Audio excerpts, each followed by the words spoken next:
থেকে এরকম যৌতুকের কারণে জামাইয়ে কষ্টতে এরকম পরপর কয়েকবার গ্রামীণও বিচার হয়েছে। গ্রামীণ বিচারের কারণে আমি বারবার আমি কোনো এফআইআর দেখার না করে গ্রামীণ বিচারও তারা দিয়া দিচ্ছি। ইদানিক আবার আমার মাইয়াটার সেম যৌতুকের অশান্তি মাইয়াটারে কষ্টতে। তো 28 মার্চ মেয়েটারে আমি আনছি আমার বাড়িতে। এখানে আনার পরে মাইয়াটা খুব অসুস্থ, ডাক্তার দেখাইয়া সুস্থ করছি।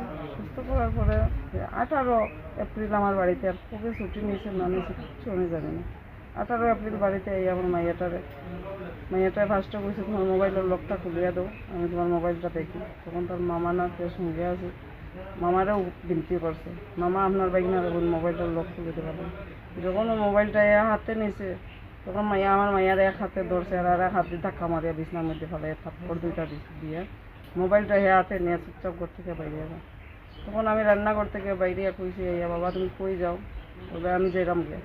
আর মামা তুমি আও কইয়া মামারে ডাকে। আমি মামারে বলছি যে আপনি খেয়ে কোন জায়গাটা আপনার বাসা, আমি কিচ্ছু জানি না, ইয়ে করেন বসে এনে কিন্তু কোনো মানুষের বাড়ি আমি একটু ভদ্রতা তো করতাম।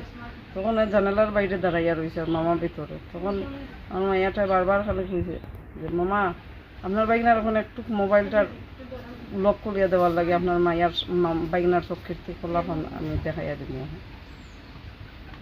না হয়েছে ওই 18 তারিখ বেলা 2টায় জামাই আমার এখানে আইয়া গেছে, আর 18 তারিখ রাত্রে 7:30 থেকে 8টার ভিতরে আমি মাইয়াটারে খাইছি। শঙ্কু শুক্লবৈদ্য ইন্ডিয়ান আর্মিতে চাকরি করে, মাইয়াটা মনিকা শুক্লবৈদ্য। ডেড বডিটা রাত্রে 1টা পর্যন্ত আমরা খুঁজছি, পাইছি না। এরপরে শোনা গেছে যে এখানে একটা স্পট ডেড হয়েছে। তো আমরা ভোর 4টার সময় গেছি, গিয়ে দেখছি এখানে কোনো বডি উডি নাই। তখন আমরা গেছি চুরাইবাড়ি থানাতে। তখন আশপাশের লোকে কইছে 1-2 বাড়ি ডাকছে গিয়া যে এখানে একটা বডি পাওয়া গেছে, চিনা যান না। তখন তারা কইছে তারাও চিনছে না বাইরিয়া। তখন মেয়েটারে নিয়ে চুরাইবাড়ি থানার তার কাকু তারা গেছে, তার বাবাও বাড়িতে নাই, ভাইও বাড়িতে নাই, শুধু আমি একা। তখন তার কাকু তারা গেছে গিয়া চুরাইবাড়ি থানাতে কল করছে যে চুরাইবাড়ি থানায় গেছে, তোমরা রেলের থানায় যাও। রেলের থানা পরে এখান থেকে ঘুরিয়ে তারা রেলের থানায় গেছে। রেলের থানায় যাওয়ার পরে রেলের থানায় কইছে যে তুমি যাও হসপিটালের মর্গে, আমরা বডিটা এখানে রাখি। তখন গিয়ে হের কাপড় চোপড়ে এদের চিনা আগে ওরা বডিটা তার ক্ষত বিক্ষয় গেছে।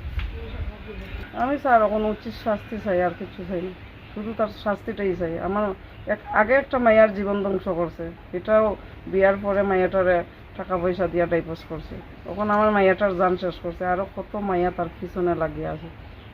কয়েকদিন পরে পরে একটা মাইয়ার পিছে পড়ে, কয়েকদিন পরে পরে একটা মাইয়ার পিছে পড়ে। আগে তো গেছিলাম না কোনো দিনও, এখন গেছি। তখন যখন আমার মাইয়া নাই আর মান সম্মান দিয়ে আমি যেটা করতাম করছি।